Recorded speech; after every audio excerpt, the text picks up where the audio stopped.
di ba? Parang piyesta dito sa Laguna ngayon and inimbitahan tayo sa Pantalan, which is like a cultural festival featuring Laguna food, mga crafts, at iba-iba pa. Kaya sisilipin natin. At inimbitahan din akong magsalita. Kinakabahan nga ako eh. Come on, let's go! At dahil nandito na tayo sa Laguna, siguradong magpapasyal tayo, kakain tayo, at magdidiscover tayo ng mga bagong mga bagay na hindi pa natin alam. Come on, sumasayaw sa harap. Ay!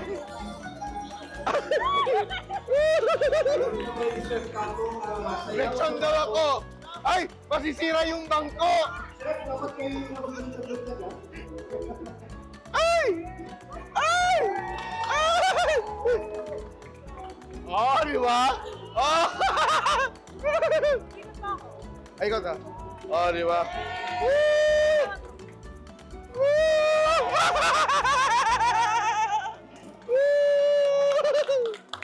We started in 2017 and we wanted sana for the farmers and also yung mga artisans to continue their craft. Kasi may mga namamatay na mga industriya dito sa Laguna. Because walang interest, hindi na siya sustainable, may products, may arts, may skills na hindi na napapasa. After Pantalan, yung hope namin is makabuild yung exhibitors ng relationship dun sa mga nagpunta. Hopefully, mapakalat yung balita and may makakita, may makapanood, may makaisip na magpunta nga tayo ng Laguna, meron palang ganun dun.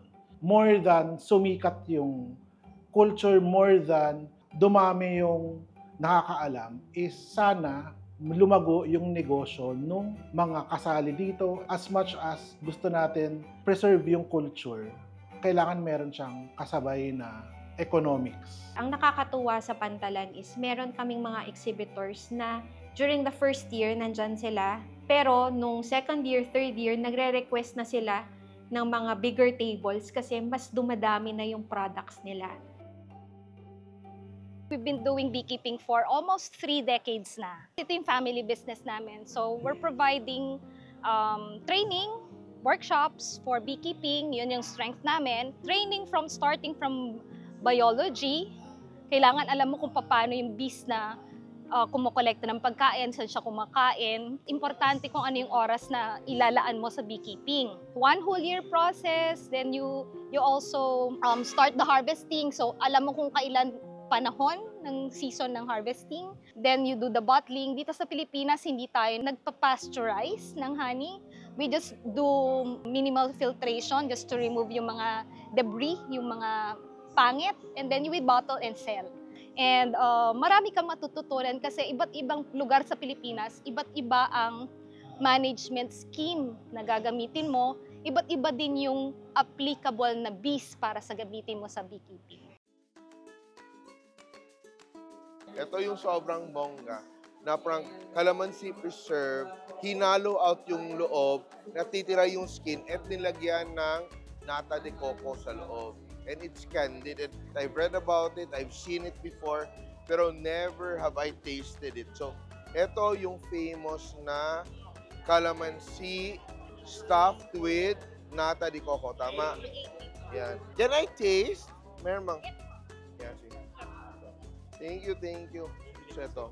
Very interesting heirloom recipe na you don't see anywhere else. And this is the calamansi. Oh, look at that. So, yung loob niya, tinanggal, pinalitan siya ng nata de coco, and it's cooked in a syrup. So, let us taste for the first time. Yung calamansi peel niya, nagiging chewy, no? Nice texture, syrupy, matamis, but it's very floral in a way, pero hindi siya maasim. Wala na siyang asim, no? There's a slight bitterness sa end dahil sa calamansi rind. It's masarap. Nakain ko na, kinamay ko na. Ito po yung product ko, calamansi with nata, na minana ko sa mother ko. Since 65 years old na nga ako, mga more than 50 years na siya kasi 5 kaming magkakapatid, lahat kami pinaaral ng calamansi. Noong bata pa ako, day in, day out, yan ang ginagawa ng nanay at tatay ko. Ako na yung naging assistant niya until nung namatay siya ng 2008. Ako na yung nagtuloy hanggang sa siya na yung pinaka 50-50 source of income ng family namin. Super thankful and blessed na namana ko tong product na to sa mother ko.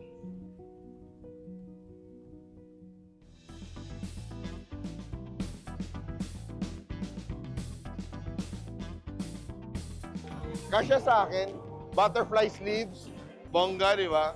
Hindi pwede ganito sa akin. Kasi sa laki, magmumukha ako si Dumbo o elepante. Ang aking pong business ay Barong. Ang pangalan po ng business ko ay Sia Kindra Embroidery Shop. 15 years old pa lang po, ako po ay magbuburda na sa kamay. Ngayon po, naisip ko po na magtayo na ng sarili kong small business para po naman at least po, mas ma-improve ko po yung aking negosyo. Ang pagbubuo kasi po ng barong, hindi po nagagawa ng isang araw. Makakabuo po kayo ng isang barong sa loob po ng 10 araw to 15 days pag po handmade. Yun po yung challenge namin na huwag magkakasakit. Para po tuloy-tuloy yung aming pagbuburda. Dahil sa bayan po naman ng Lumban, marami pong magbuburda na makikita naman po ninyo na doon po sa bayan ng Lumban talaga ang mga magbuburda ng barong. Okay, Mang Larry, oh.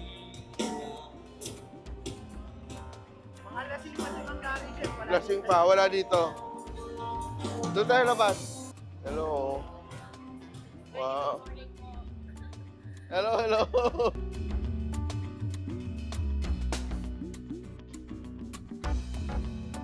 Kami ay farmers from Victoria, Laguna. Mga millennial farmers kami na nag-a-adapt ng mga new technologies and nagpo-produce kami ng heirloom varieties. Yung heirloom grains kasi, hindi pa talaga yan yung una naming tinatanim.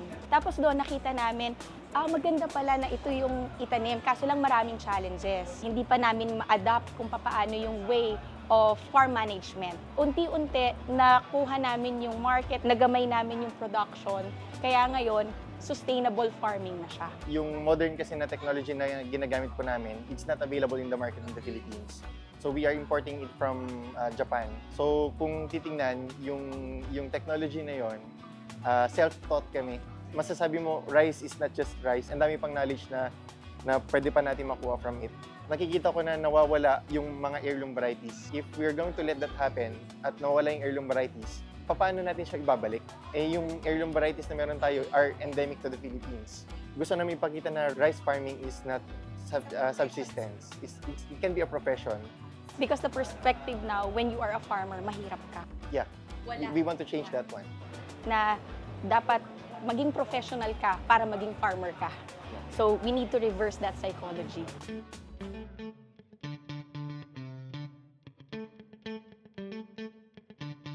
So ito yung torta na bugok na itlog. Magkano po siya? 20 lang po. 20, 20. May 20. Sino may 20? Ito, made from duck eggs na slightly gone bad. And minsan, may funky smell siya. Parang paa ni Rolando. Amuhin mo! Amuhin mo! Amuhin mo. Amuhin mo. Memory. May naalala. Suka. Dapat may sili. Titingnan muna natin na walang hindi ka sanay, maninibago ka talaga. Pero pag nasanay ka dito, hanapin mo, no? Meron siyang parang bagong isda na undertones. Parang kasi yung fermented, no? Parang ganun. Come here, Joel.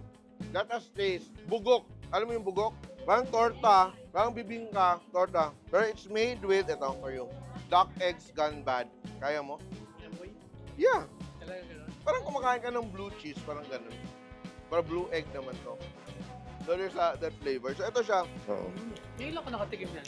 Ba't di yung binibenta? Sa Laguna lang po. Meron din sa Pateros. Pateros. Ano yung sabihin ng bugok? O yung rotten ba? Bugok. Na hindi siya parang unfermented na egg na so it goes bad kasi hindi naman siya nagiging chick. Guys, if you learn to love blue cheese, it's not far na you will like it, or if you've learned to love, parang buro. Activities and events like this allows me to set anchor again sa isang pantalan to discover and recalibrate what I understand kung ano yung Filipino cuisine, ano yung Filipino culture. For a contemporary Filipino, how many of us have the opportunity to see living traditions happening, unfolding right in front of your very eyes? Because nakaangkla tayo dito, we are able to recalibrate, reboost our understanding, no? So that we will be able to become better Filipinos, better culinary people, better advocates, because we understand what we have. Ito, these are gems of our culture. These are traditions worth preserving. So ako, I'm so glad that I'm here, and I'm also become more proud to be Filipino seeing the work that you've done. Thank you very much, and good morning.